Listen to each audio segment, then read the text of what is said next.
बहुत समय पहले एक छोटे से गांव में रमेश और सविता नामक दंपत्ति रहते थे। उनका जीवन सादगी और प्रेम से भरा था। रमेश एक मेहनती किसान थे, जबकि सविता घर की देखभाल करती थीं। उनका घर मिट्टी की दीवारों और खपरेल की छत वाला था, जिसमें एक छोटा सा आंगन और तुलसी का चौरा था। उनकी एक ही संतान थी, प्रिया, जो सुंदर, चंचल और संस्कारी थी। प्रिया का जन्म एक शुभ दिन हुआ था और उसके आगमन से घर में खुशियों की लहर दौड़ गई थी। वह बचपन से ही अपने माता पिता की लाडली थी और उनसे जीवन के मूल्यवान पाठ सीखती रही। परिवार का जीवन सुखमय चल रहा था, लेकिन नियति को कुछ और ही मंजूर था। एक वर्ष गांव में एक भयंकर महामारी फैली, जिसने कई लोगों की जान ले ली। दुर्भाग्यवश रमेश और सविता भी इस महामारी का शिकार हो गए और प्रिया को अकेला छोड़ गए। अपने माता पिता के निधन के बाद प्रिया ने हिम्मत नहीं हारी और आत्मनिर्भर बनने का निर्णय लिया। वह खेतीबाड़ी में मजदूरी करके अपना जीवन यापन करने लगी। उसकी मेहनत, ईमानदारी और सादगी ने उसे गांव वालों का प्रिय बना दिया। प्रिया की गहरी धार्मिक आस्था थी। वह हर सुबह गांव के बाहर स्थित एक प्राचीन शिव मंदिर में पूजा करने जाती थी। यह मंदिर एक छोटे से पहाड़ पर स्थित था, जहां एक पुराना शिवलिंग स्थापित था, जिसे लोग बहुत श्रद्धा से पूजते थे। प्रिया ने इस मंदिर को अपना दूसरा घर मान लिया था, जहां वह भगवान शिव से आशीर्वाद प्राप्त करती और अपने जीवन के कठिन समय में शांति की तलाश करती थी।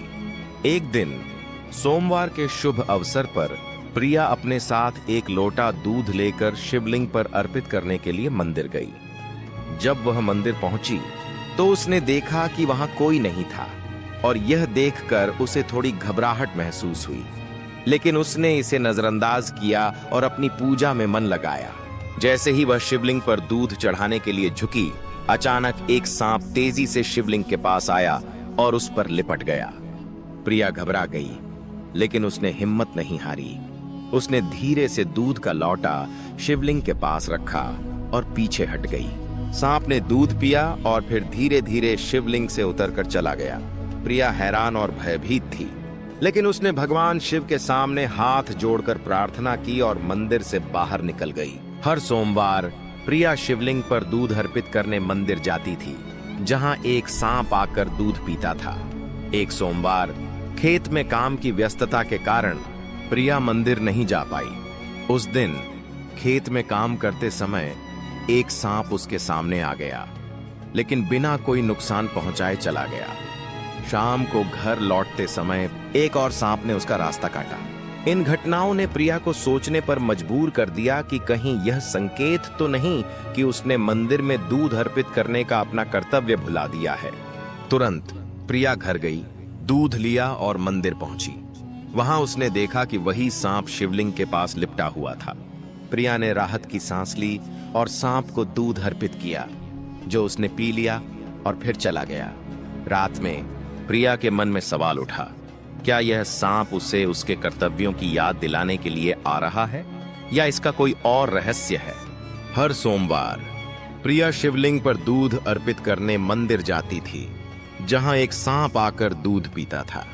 एक सोमवार थी, प्रिया मंदिर पहुंची तो देखा कि सांप शिवलिंग पर लिपटा हुआ नहीं था, बल्कि बक्से के पास बैठा था, जैसे कुछ संदेश देना चाहता हो। प्रिया ने हंसते हुए कहा, क्या हुआ, अब तुम बक्से पर बैठ गए हो? क्या शिवजी से नाराज हो? जैसे ही उसने बक्से के पास दूध रखा, सांप ने दूध पीने के बजाय बक्से से नीचे उतरकर उसी पर वापस चढ़ना शुरू कर दिया। यह देखकर प्रिया हैरान हो गई और महसूस किया कि सांप कुछ संदेश देना चाहता है। उसने बक्से को खोला और उसमें से एक पत्र मिला। पत्र पढ़कर प्रिया को झटका लगा। उसमें लिखा था, मैं सांप नहीं, पहले एक इंसान था। मेरी गलती के कारण मुझे यह रूप मिला। यदि कोई कुंवारी लड़की मुझे 16 सोमवार तक दूध पिलाएगी तो मैं फिर से इंसान बन जाऊंगा। प्रिया के हाथ कांप उठे और दिल की धड़कन तेज हो गई। क्या यह सच हो सकता था? क्या यह सांप वास्तव में कभी इंसान था? प्रिया की आंखों में कई सवाल थे, लेकिन एक बात वह अच्छी तरह समझ चुकी थी। यह कोई साधारण सांप नहीं था, बल्कि एक शापित आत्मा थी, जिसे मुक्ति की तलाश थी। कांपते स्वर में उसने सांप की ओर देखा, जो अभी भी शिवलिंग के पास दूध के लोटे के पास बैठा था। पहली बार उसने सांप की आंखों में गौर से देखा। उसे ऐसा लगा जैसे उन आंखों में एक अलग तरह की गहराई थी, जैसे कोई उसे कुछ कहना चाहता हो, कोई उसे पुकार रहा हो। प्रिया ने धीरे धीरे हाथ जोड़कर कहा, क्या यह सच है? क्या तुम इंसान थे? सांप ने कोई प्रतिक्रिया नहीं दी, वह बस वहीं चुपचाप बैठा रहा। प्रिया ने गहरी सांस ली और मन ही मन सोचने लगी, अगर यह पत्र सच कह रहा है तो इसका मतलब यह हुआ कि यह सांप न जाने कितने वर्षों से इस शाप में फंसा हुआ है। प्रिया ने दृढ़ निश्चय किया, मैं हर सोमवार इसे दूध पिलाऊंगी। उसने सांप की ओर देखा और धीरे से कहा, मैं हर सोमवार तुम्हें दूध पिलाऊंगी, चाहे कुछ भी हो जाए। मैं तुम्हें इंसान बनाने में मदद करूंगी। प्रिया की यह बात सुनकर सांप पहली बार थोड़ा हिला, जैसे उसने उसकी बात समझ ली हो। फिर धीरे धीरे उसने दूध पिया और मंदिर से बाहर चला गया। अब प्रिया हर सोमवार को मंदिर जाने लगी। पहले तो वह केवल दूध ले जाती थी, लेकिन अब वह फल और फूल भी चढ़ाने लगी। उसे ऐसा महसूस होने लगा था कि यह सिर्फ एक सांप नहीं था, बल्कि कोई ऐसी आत्मा थी जो इंसान बनने के लिए तरस रही थी। धीरे धीरे प्रिया और सांप के बीच एक अनोखा रिश्ता बन गया। पहले जहां प्रिया सांप को देखकर डरती थी, अब उसे देखकर उसे भय नहीं लगता था। वह उसके सामने सहज महसूस करने लगी थी। कई बार जब प्रिया खेतों में काम करने जाती तो उसे ऐसा लगता कि कोई उसके आसपास है। जब वह ध्यान देती तो देखती कि वही सांप पास ही कहीं पड़ा हुआ है। वह उसे कोई नुकसान नहीं पहुंचाता, बस उसके साथ साथ चलता। प्रिया मुस्कुराकर कहती, तुम अब मेरे पीछे पीछे क्यों आते हो? कहीं मुझे देखकर डर जाओगे तो नहीं? लेकिन सांप हमेशा चुपचाप बस उसकी तरफ देखता रहता। धीरे धीरे गांव के लोगों को भी यह बात समझ में आने लगी कि प्रिया हर सोमवार मंदिर जाती है और किसी सांप को दूध पिलाती है। कुछ लोग इसे अच्छा मानते थे तो कुछ लोग डरते थे। एक दिन गांव की कुछ औरतों ने प्रिया से पूछा, तू हर सोमवार मंदिर में जाती है और एक सांप को दूध पिलाती है, तुझे डर नहीं लगता? प्रिया मुस्कुराकर बोली, डर किस बात का? वह सांप मुझे कभी नुकसान नहीं पहुंचाता। शायद भगवान शिव ने ही उसे मेरे पास भेजा है। औरतों ने सिर हिला दिया और बोली, भले ही वह अभी कुछ नहीं कर रहा, लेकिन याद रखना वह एक सांप है। अगर उसने तुझे काट लिया तो क्या होगा? लेकिन प्रिया को उनकी बातों से कोई फर्क नहीं पड़ा। वह जानती थी कि यह कोई साधारण सांप नहीं था और उसे किसी भी हाल में अपने निर्णय पर अडिग रहना था। अब 12 सोमवार बीत चुके थे। प्रिया को लगने लगा था कि यह सांप अब उस पर पूरा भरोसा करने लगा है। कभी कभी जब प्रिया थककर खेत में बैठ जाती तो सांप पास ही कहीं लेटा रहता। यह देखकर कई बार कुछ मजदूर डर जाते और भाग जाते, लेकिन प्रिया कभी नहीं घबराई। वह अब खुद को सांप के और करीब महसूस करने लगी थी। उसे लगने लगा था कि यह सांप उसका सच्चा साथी बन गया है।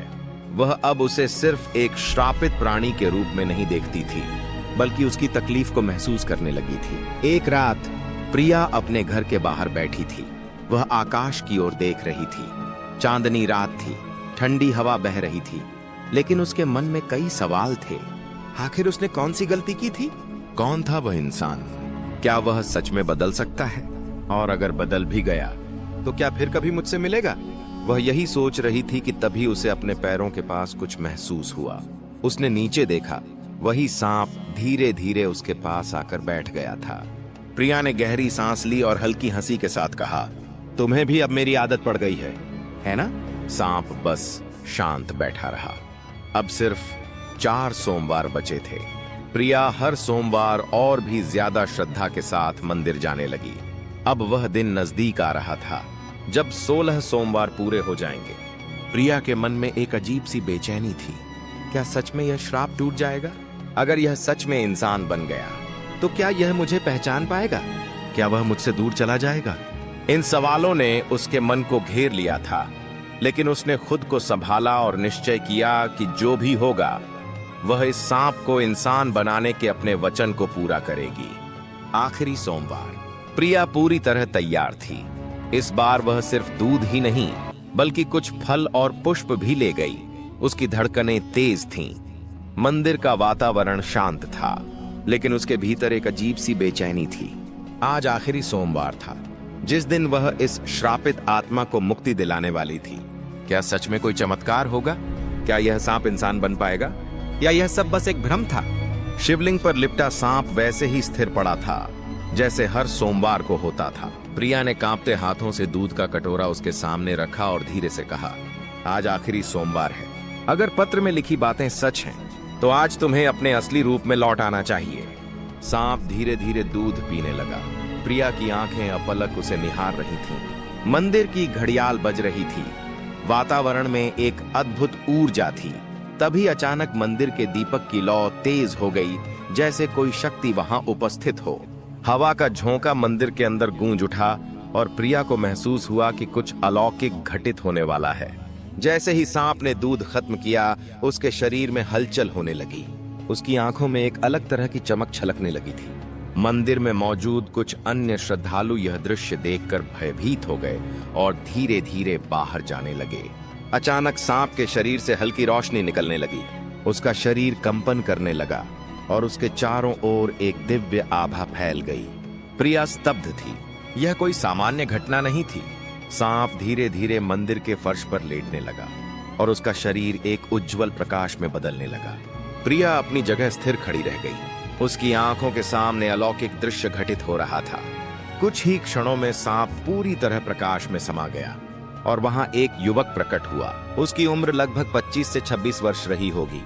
लंबा, तेजस्वी और गंभीर व्यक्तित्व। उसकी आंखों में शांति और दर्द का मिश्रण था, मानो कई वर्षों की यातना सहने के बाद वह अब स्वतंत्र हुआ हो। प्रिया को अपनी आंखों पर विश्वास नहीं हो रहा था। उसके सामने जो खड़ा था वह वही श्रापित आत्मा थी जिसे वह इतने महीनों से दूध पिला रही थी। युवक ने धीमी आवाज में कहा, प्रिया, तुम्हारा धन्यवाद। अगर तुम ना होती तो मैं कभी अपने असली रूप में वापस नहीं आ पाता। प्रिया की आंखों में आश्चर्य और जिज्ञासा थी। उसने धीरे से पूछा, तुम कौन हो? तुम्हें यह श्राप क्यों मिला था? युवक ने गहरी सांस ली और बोला, सदियों पहले मैं एक राजकुमार था, लेकिन अहंकार और क्रोध के कारण मैंने एक महान साधु का अपमान किया था।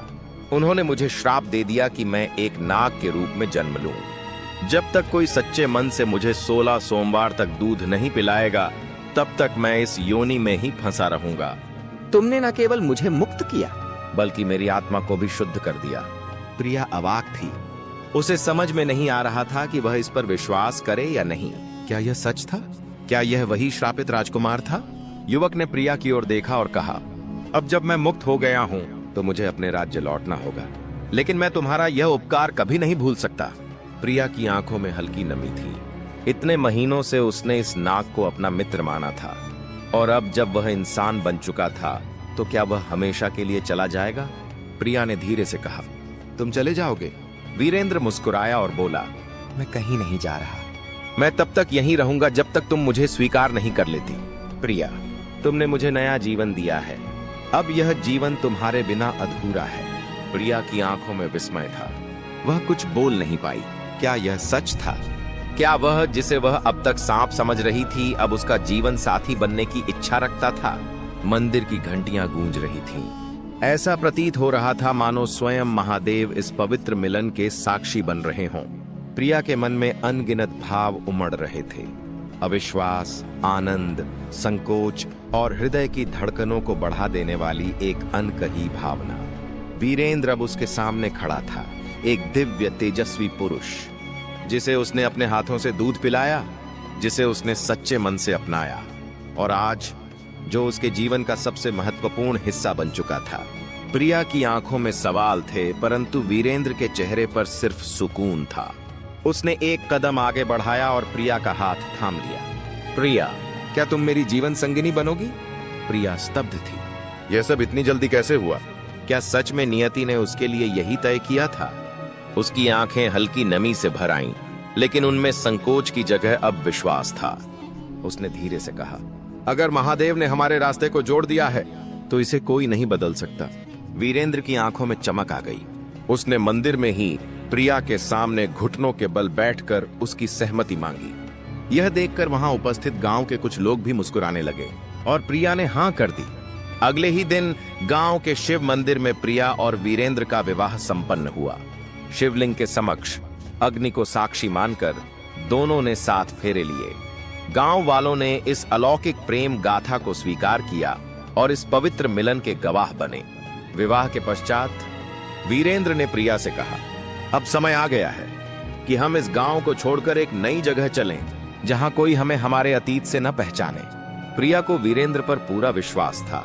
उसने हामी भर दी और दोनों एक नए जीवन की ओर बढ़ गए। वर्षों बाद अब वीरेंद्र और प्रिया एक खुशहाल दंपति थे।